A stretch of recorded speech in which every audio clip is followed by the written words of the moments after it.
Karibu msikilizaji, na moja ya habari zetu kuu katika matangazo ya jioni kuhusiana na kauli ya Israeli ambayo imesema kwamba imekubali mwaliko wa rais wa Marekani Donald Trump kuingia katika bodi ya mpango wa amani kwenye eneo la Gaza, uamuzi ambao umepokelewa kama ukosoaji mkubwa kutokana na kile kinachosemwa uhalifu ambao Israeli imetekeleza huko Palestina.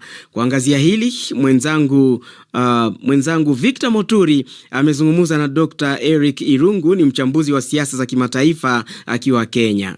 Inaonyesha kwamba kuna ile ari ya kuweza kuwa na jopo au na bodi ambayo inaweza kuhakikisha kwamba mazungumzo ambayo yanahitajika yanaweza kufanyika. Lakini tatizo kubwa ni kwamba utapata kwamba wale ambao ni wabii wakubwa katika migogoro aina tofauti katika sehemu tofauti za dunia pengine hawatakuwa na nafasi nzuri ya kuweza kushirikishwa. Kwa hivyo kidogo inaweza kuwa ni changamoto. Bwana Irungu, baadhi ya nchi ikiwemo Norway, Ufaransa zimesema kuwa hazitashiriki. Unadhani kutoshiriki kwa Ufaransa kutakuwa na athari yoyote? Kutakuwa na athari kubwa sana, na sio Ufaransa peke yake bali zile nchi zote hasa za Jumuiya ya Umoja wa Ulaya. Kutoshiriki kwake kunaonyesha kuna tatizo katika ule mustakabali wa kuweza kufanya kazi kwa pamoja kati ya zile nchi maarufu kutoka huo Umoja wa Ulaya na pia Marekani. Kwa hivyo hizi nchi kama Ufaransa ambazo zina ushawishi mkubwa sana duniani na katika pembe tofauti duniani, pindi zinapokosa kuhusishwa basi inakuwa ni tatizo kubwa. Kwa sehemu kubwa nchi nyingi zimeridhia ikiwemo Urusi na Uchina.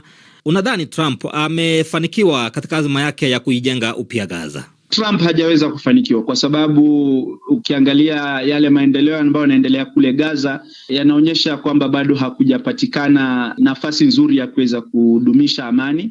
Inaonekana pia kuna tatizo, lakini hii afueni ambayo kidogo inatafutwa ya kuhakikisha kwamba wale wabii wakubwa kama mataifa makubwa ama mataifa mashuhuri ambayo yana ushawishi mkubwa sana duniani kuhusishwa, basi ni kuonyesha kwamba kuna lile lengo la kuweza kuhakikisha kwamba amani itaweza kudumishwa au kutafutwa, na pengine tunaweza kusema ni jambo nzuri ambalo litaendeleza sana katika ule mchakato mzima wa kuweza kuhakikisha amani inapatikana. Na mwisho kabisa, Bwana Irungu, taarifa zinasema kwamba wanachama wa bodi hii wanatakiwa kulipa karibu dola bilioni 1 ili kuwa wanachama wa kudumu, ambapo inaonekana itasalia hata baada ya ujenzi wa Gaza. Unafikiri nini kipo nyuma yake? Jambo ambalo linaangazia sana au linapatia ule msukumo wa kuweza kuwa na hii bodi au hii jopo ni kwamba Marekani na Rais Donald Trump amekuwa na ari kubwa sana ya kuweza kujionyesha kama kiongozi ambaye anaweza kuleta mchakato wa amani katika sehemu tofauti duniani, na kuonekana kama kiongozi ambaye ameweza kufanikiwa pale ambapo viongozi wengine hawajaweza kufanikiwa au pale michakato mingine ya kutafuta amani haijaweza kufanikiwa. Ni mtazamo wake Dr. Eric Irungu, mchambuzi wa siasa za kimataifa akiwa Kenya, katika mahojiano na mwenzangu Victor Moturi.